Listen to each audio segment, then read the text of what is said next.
Deuxième déplacement consécutif de l'Olympique de Marseille. Cette fois, c'est en Lorraine, au stade Saint-Symphorien face à Metz. À suivre également le match Tigana-Fernandez avec un lance-canne au programme de cette 28e journée où 23 buts ont été inscrits. 589 depuis le début encore dans ce championnat.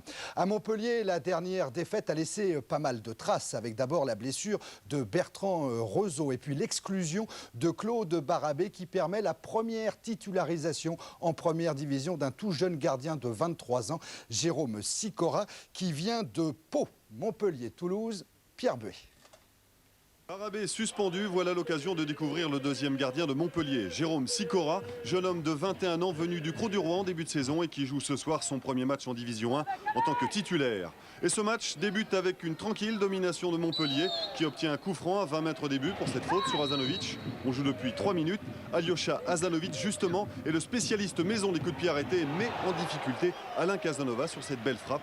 Mais rien de grave pour Toulouse, le ballon sort en corner, un corner qui ne donnera rien. On se retrouve 30 minutes plus tard pour un autre corner à l'avantage des Montpelliérains. Pour le tirer, Hazanovic bien sûr et tête plongeante de Derzakarian. Casanova est battu, Montpellier mène 1-0 tout à fait logiquement. C'est vrai que depuis le début de cette rencontre, les hommes de Gérard Gilly ont le monopole du ballon.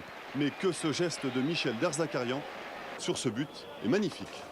1-0, ce sera le score à la mi-temps. Pas de quoi redonner le sourire à Jean-Luc Ruti et Alain Giresse. Et dès la reprise, ce sont encore les Montpelliérains qui prennent l'initiative. Sur ce centre en retrait d'Alicarté pour Diver, il faut une courageuse intervention de Casanova pour éviter le deuxième but. Peu avant l'heure de jeu, on retrouve Montpellier à l'offensive. Serge Blanc sur le côté gauche. Malgré le retour de Pavon, il peut centrer. Diver est au second poteau. Casanova est battu une nouvelle fois. Montpellier mène à présent 2-0 grâce à ce but de Fabrice Diver. Son 7e cette saison. Il rejoint du même coup Hazanovic au classement des buteurs. Les Toulousains sont sonnés. Hélas pour eux, leur calvaire n'est pas terminé. 3 minutes se sont écoulées. Longue ouverture d'Hazanovic pour Diver, tout là-bas sur la droite. Diver repique tout de suite au centre. Il a vu Serge Blanc qui reprend dans la course et marque.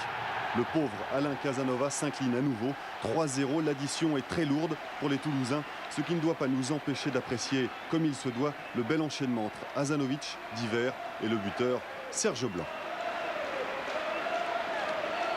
Toulouse, assommé, tente pourtant de réduire l'écart. Longue ouverture de Nemetchek, rentré en cours de jeu pour Bancarel. Amorti, contrôle et frappe. Mais Jérôme Sicora bloque parfaitement ce ballon.